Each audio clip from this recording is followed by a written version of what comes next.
Hi and hello Watch fans, and welcome to a very special bonus episode dug up from the archives, especially for your ears, from the NOMOS forum in 2023.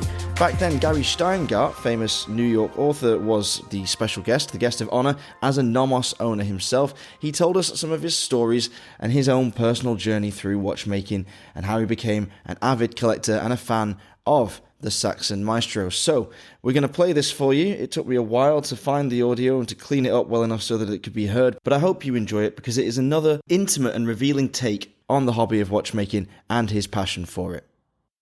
One day in February of 2016, I took a ride on the subway. This was a rare occurrence. Since turning 40, I started to suffer from a heightened sense of claustrophobia. A few years ago, I was stuck for an hour in an elevator with a man who weighed about 350 pounds, and his two grocery carts crammed with bags of nacho chips and bottles of ginger ale. An experience both frightening and lonely. The elevator, under all that weight, had simply given up. What if a subway train also refused to move?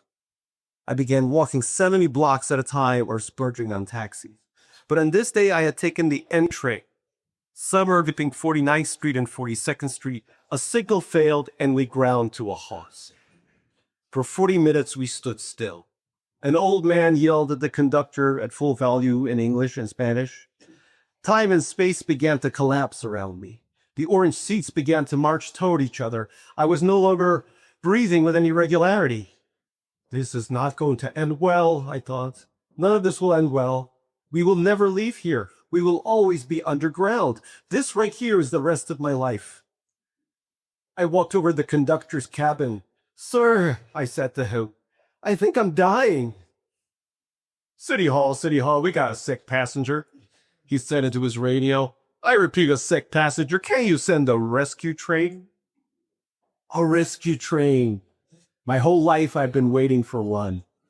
Sensing the excitement of someone suffering more than they were, the other passengers moved to my end of the car to offer advice, crowding in on me and making me panic all the more. One man was particularly insistent. I'm a retired firefighter, he said.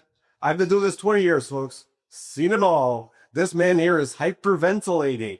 That's what he's doing. 20 years of firefighting, now retired.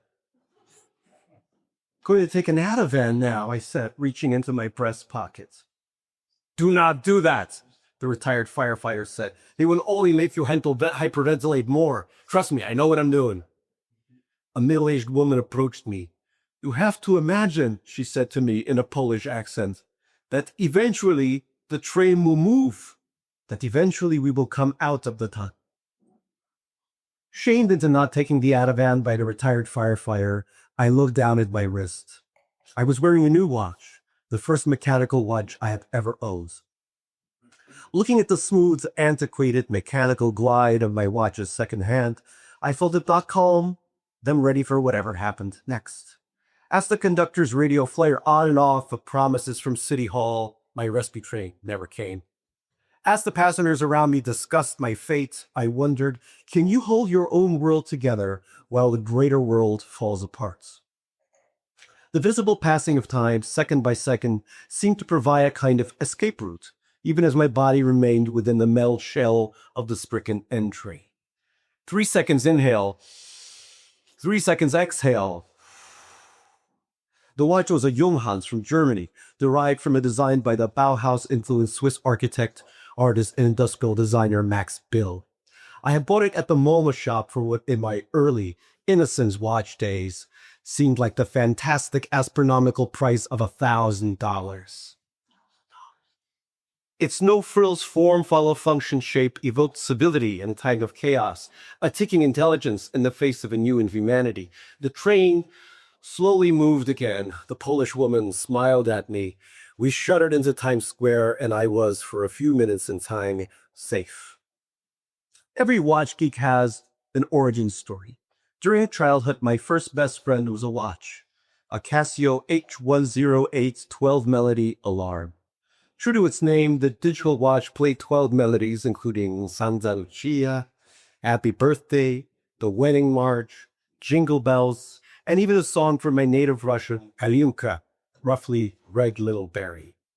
And I listen to that song every hour on the hour to make myself feel less homesick and scared. I spoke English miserably, but the watch had its phone language, a computery series of squeaks issuing from a tiny Japanese speaker to form passable melodies. My parents had bought the watch for me for $39.99 at a department store in Queens, a significant part of their net worth at the time, and it was easily my favorite possession until it caught the eye of a Hibus bully. My grandmother marched into the principal's office and used 100 or so English words at her disposal, "Bad boy chick, take watch," to lobby for its safe return. Eventually, I made human friends, and my musical Casio disappeared for good. My relationship with watches from that point on coincided with the women in my life. In high school, my mother bought me a quartz Seiko, which pinched my wrist there with its loose gold-plated bracelets. It can, y'all know that. And was a bit out of place at my next stop, the very Marxist Oberlin College, where comrades were not encouraged to have gold things. After college, girlfriend bought me a diesel watch with the image of at least 6 continents on its dial to indicate just how worldly I was. And a subsequent girlfriend had it prepared after we had broken up, a gesture of unusual kindness. But by this time, I thought of myself as a writer.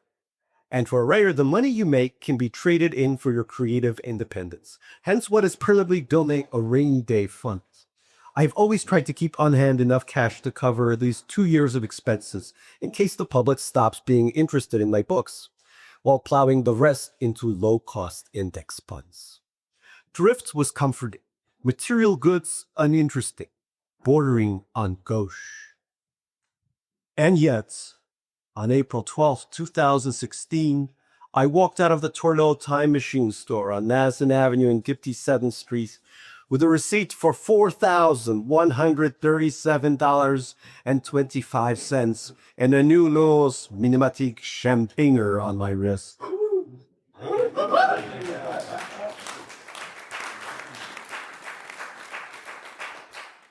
Only in a watch forum do people clap when you spend money. The sales clerks bid me farewell with a cheerful, lusty cry of "Congratulations!"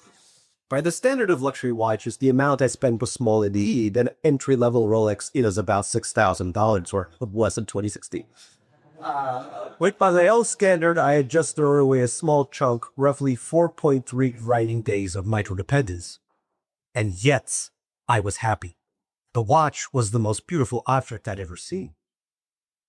After my panic attack on the subway, the urge for another Bauhaus-inspired watch had become overwhelming, and I compared many brands. The winner was a relatively new watchmaker called NOMOS, based in the tiny Saxon town Glashütte.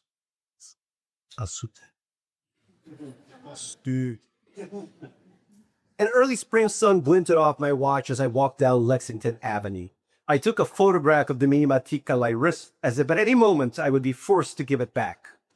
There is an entire genre of watch aficionados who take photos of themselves wearing their timepieces and of landmarks and post them on watch forums. Well, that was the brand. Would I become one of these creatures? I ducked into a Pakistani place to eat a quail, but was worried about splashing grease on the vegetable-tanned natural leather strap. The dial was champagne-colored, with an unexpected circle of neon orange around the second subdial. Quote, "These are wild colors, but in homeopathic doses," unquote, one of NOMOS' marketing texts reads. Pretty good, right? The dulled sapphire crystal are sharp rebuke to the thinner plate aesthetics you see on so many watches meant for men. The hour markers were pearled and milled into the champagne dial to pick up its brass hue. The watch seemed to absorb and reflect light in its own way, storing it under its arched sapphire, making it golden. I took the watch off and turned it over. Some of the more interesting watches have an exhibition case back, allowing you to see the inner workings. The NOMOS caliber, assembled almost entirely from hundreds of minuscule parts made in Germany, is a riot of sunburst decoration, tempered blue screws, and a small constellation of rubies. A tiny golden ballast wheel spins back and forth, regulating the time. Think of a pendulum swinging at a grandfather clock, but at a tremendously fast clip. And this action to many viewers gives the watch the appearance of being alive. It is not uncommon for some watch enthusiasts to call this part of the watch its heart, or even its soul. The NOMOS was not a quartz watch built by robots in a giant factory in Asia. A German man or woman with real German problems had constructed this piece, ruse screw by ruser. I was obsessed, and I had time to indulge my obsession. I believe that a novelist should write for no more than 4 hours a day, after which returns truly diminish. 4 hours a day, of course, leaves many hours for idle play and contemplation. Usually such a schedule results in alcoholism. But sometimes a hobby comes along, especially in middle age. For us so-called WIS, or watch idiot savants, all roads lead to one internet site, Hodinky. The name being a slightly misspelled take on Hodinky, the Czech word for watch. Hours of my days were now spent refreshing the sites, looking at elaborate timepieces surrounded by wrist hair and Brooks Brothers shirt cuffs, and learning an entirely new language and nomenclature. By this point in 2016, it was becoming clear that Donald Trump would be the Republican nominee. Hodinky became a natural refuge, a place where I could watch videos of celebrity watch idiot savants talking about their obsession in terms that made me feel less obsessive myself. The rapper Prost of Fuji's fame, for example. Yeah, I think about my watches like when I get up in the morning. Hodinky's the brainchild of Ben Kleiner, a 34-year-old back then, watch impresario. In the outside world, no one really understood me or the value of tempered through screws. My sister-in-law pointed out, not incorrectly, that I might be suffering a midlife crisis. But in watch world, you enter a room and everybody wants to discuss micro rotors with you. As Kara Barrett, one of the few women writers at Hodinky's staff, and now Ben's wife, told me, micro rotors are pretty damn adorable. At Hodinky's headquarters would occupy a loft space in Lolita. Every object is tasteful, much like the 20-some mostly young people working there. In addition to publishing the most passionate watch journalism on the web and the most incensed readers' comments, the site sells its own watch bands and vintage watches. Well, now everything else too. Screwdrivers. Hodinky's statistics reflect the often rarefied world of watch collecting. The average visitor has an income of $300,000, owns 5 to 7 watches, and buys 2 or 3 more a year at an average cost of $7,000 each. I wonder what the statistics do. I spoke with Clymer at Hodinky's offices. After I launched into a long soliloquy on a certain Zenith gold-filled chronograph, he said to me, "Wow, you're in deep." I took this as a huge compliment. It was also a sign of how my life was unraveling. Hillary Clinton had just collapsed at a 9/11 ceremony. The website 538 was showing the election tightening, and my shrink, also a watch collector, had just been telling me about the toll the election was taking on his patients. Yeah, I was in deep, but weren't we all? Hodinky's influence has felt throughout the watch industry. Clymer has helped Jerry Seinfeld and Jay-Z pick out their wristwear. Jay-Z wanted, quote, the least rapper watch possible, unquote. The shrinking size of some of the more shrieking watches for men can arguably be traced back to Hodinky and its assault on what some in the watch world call penis extenders. Those upper-wrought testosterone timepieces pumped out by newer brands like Hublot, but also by old stalwarts like Patek and Rolex. If you want a watch that looks like a Russian oligarch just curled up around your wrist and died, you might be interested in the latest model of Sky-Dog. No offense to Rolex. I'll keep running shit about you until you give me a watch. As the election approached, I started going to meetings at the Horological Society of New York. On the streets of Manhattan, I never have any idea which celebrity is which. They all seem to be Matt Damon. But at the Horological Society, I could identify all of my new heroes, many with full, lush, Portlandian beards. They were scattered across the hall of the library of the General Society of Mechanics and Tradesmen in Midtown, while they waited in line for their free coffee and Royal Dansk butter cookies. There was the Natalie dress, Kiran Sherka. Yes, the Kiran Sherka. noted collector, author, and proprietor of the independent watch purveyor Contrapante. I ran over to introduce myself, and a few moments later, he gave me this watch to hold. And a few weeks later, he arranged for me to attend a secret red bar, a meeting of the watch elects at a bar in Koreatown. You need a regular to invite you to a meeting, and the idea that I would soon be welcomed into this exclusive world kept me from sleeping at night. I lay in bed practicing what I might say about perlage, 3/4 plates, and the rare lapis lazuli dials on some 70s Rolex Datejusts.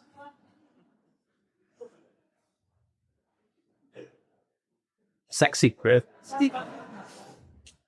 At the gathering of the Red Bark crew, there was a Brooklyn watchmaker apprentice from Australia, a woman from Latin America carefully taking pictures of a prized Rolex Daytona, a guy from Helsinki with his old branded massive watches, and a young man with a $150 citizen. No watch, I was told, is rejected here, and there is no hierarchy. Just as at the Horological Society, the attendees skew young, a surprise considering youth's supposed slavishness to all was digital, and there are a growing number of women. The Red Bar's chief operating officer is the collector, Kathleen McGibney. There was a boozy meat market scene in the rest of the bar, which was filled with loud music and 20-something Koreans on the mate. But in the section reserved for the watch idiot savant crowd, we sipped whiskey as we stripped off our watches at our small, brightly lit safe space. I threw my nose on a long cover table, and an exuberantly bearded dude pawed at it for a while, and I got my hands on a cheap but sturdy Seiko diver and an honest Omega Speedbest. Swiss luxury watches may be made with the 1% in Yone, but true aficionados know that the hegemony of the Swiss is over. Some of the most interesting watches now come from German brands like NOMOS and Alanga, and Japan's brand Seiko. I missed out on the culmination of the evening where all the watches were piled up for an Instagram photo with the hashtag #SexPile. But as I wandered into the autumn night, my nose beat warily against my wrist. After Trump won, I went to Germany, specifically to Glashütte, in the remote Euclid's Valley in Saxony, between Dresden and Prague, where my NOMOS Minimatic was born. The journey from Dresden by suburban train took me past churches and boxy GDR-era dachas, a perfect Russian motif for a city that once hosted the budding KGB spy Vladimir Putin. Glashütte, where German watchmakers began working in the 19th century, is now home to at least 8 companies. The town, surrounded by the Ore Mountains, appears suddenly, its train platforms hugged by buildings of cement, steel, and glass. Glashütte does not have so much as a proper restaurant, although now there is an Indian place. But back then, Glashütte does not have so much as a proper restaurant, although every Tuesday a chicken mayor comes with a truck full of roasting birds, and pensioners dutifully line up as if the Berlin Wall has never fallen. Caring for machines is as essential as caring for yourself, an old East German poster proclaims in Webnos' workplaces. The company operates out of Glashütte's old train station and also a well-kept building stuffed with the latest Vitra furnitures, situated on a hill overlooking the town. There's also a design bureau in Berlin on the Mondgar Canal. The watches are marketed not to the 1%, but to the creative classes. Quote, "If an editor's career is on the rise," a German publishing friend said, "they don't get a nose." Another quote, "Too many Swiss watch companies have become MBA'd and are run like Procter and Gamble," the watch collector Kion Shekar has told me in New York. NOMOS is the opposite of that. And there's a political element too. Saxony has not been immune to the racist stirrings of the Alternative für Deutschland party, challenging Angela Merkel's ruling coalition back then. When an AfD march was planned for Glashütte, the company put up a sign reading in German, "We tick internationally, no to right-wing propaganda, yes to tolerance and cosmopolitanism, and to people who need our help now." Visiting a watch manufactory is a soothing experience during chaotic times, and the painfully slow assembly of these beautiful objects may well fall under the heading of God's work. At the NOMOS workshop, a monastic silence prevailed, as men and women, there were of the latter than the former, sat at desks wearing what looked like pink finger condoms, and sifting through parts, some of them thinner than a human hair. The work is difficult and takes a toll. Because their hands need to be steady, watchmakers cannot drink profusely. According to Nadia Weisweiler, who works for the German retailer and watch manufacturer Wempe, they are encouraged to take up musical instruments or horseback riding. What a life. I observed with special delight as a watchmaker inserted a balance wheel into a new watch and it came to life for the first time. At NOMOS, the dignity of work is still celebrated, and the company provides an example of what a creative manufacturing workplace could look like at a time when making things is rarely the problems of human beings. NOMOS, a design guru in Berlin, is light-filled and cheery. The minimally bearded designers turn to everyday objects for inspiration. Quote, "We're recording heritage with contemporary influences from Berlin," one of them told me. "The neon orange that adds such cosmopolitan charm to my Minimatique, for example, came from the orange of warning signs seen in technical instruments and on the streets of the city. The avant-garde files for the numbers on the dial are stretched and opened up for better legibility. The intelligence of the design never proclaims the watch to be anything more than an instrument." Quote, "We know there are more important things than watches," Judith Borosti, the company's chief brand officer, told me. As Trump's inauguration approached, I bought another watch. In addition to another watch, a vintage Rolex Air King I had found on the internet for just $1,500. I knew I had to stop, but I had an excuse for the fourth watch. I desperately needed a waterproof watch for swimming, which is my only form of exercise. By my hopeless logic, the watch would make me healthier. I went to Wempe's Emporium on Fifth Avenue, which is just a few doors down from Trump Tower. It was early in the day, but already some gentlemen had stumbled in for their morning watch fondling. Quote, "Tell me which watch you like, and I'll tell you how long I gotta work for it," one man was telling his 5-year-old son. I was served an espresso and a limped chocolate by a young man who also presented me with a Tudor Heritage Black Bay 36, a glowing black dial water-resistant watch bearing the famous snowflake hour of Tudor. Shortly afterwards, I met with a well-known collector and the editor of the Watchside Times, who goes by the nom de plume William Massima, an Ursine man with a strong continental accent and even stronger horological opinions. Quote, "I used to get death threats." The timepieces in his collection were subtle yet striking. As Messina showed me the gorgeous faded brown dial of a Rolex Submariner, akin to a model issued to members of the British Navy, I told him how I had got into the watches at the start of 2016, when our nation was vulnerable but still whole. "Ah," he said in a burst of European pragmatism, "but you are a little Russian émigré. You know, if you need to, you can put these watches in your pocket and sneak across the border to Canada. You could survive." A memory arrived unbidden. The year was 1978, and my family and I were at Pulkovo Airport in Leningrad, about to become Soviet refugees in America. A stern customs officer took up my furry shapka and poked at the still warm lining, looking for diamonds my parents might have hidden there. In talking to collectors, I have heard the tale of a grandfather who was able to escape Occupy France because he gave a gold omega to a station master. Is this it, Dad? Is this what my obsession is about? I will stop by watches, but allow me one last purchase. It comes via eBay from San Luis Potosi, a city in north-central Mexico. It's a Casio H108 12 melody alarm, the kind I had lost to the Hebrew school bully and my grandmother had reclaimed. The watch feels small, digital, innocent. It dutifully plays all the songs I remember. The word happy appears in 80s letters as the birthday song plays. And for a moment, I am.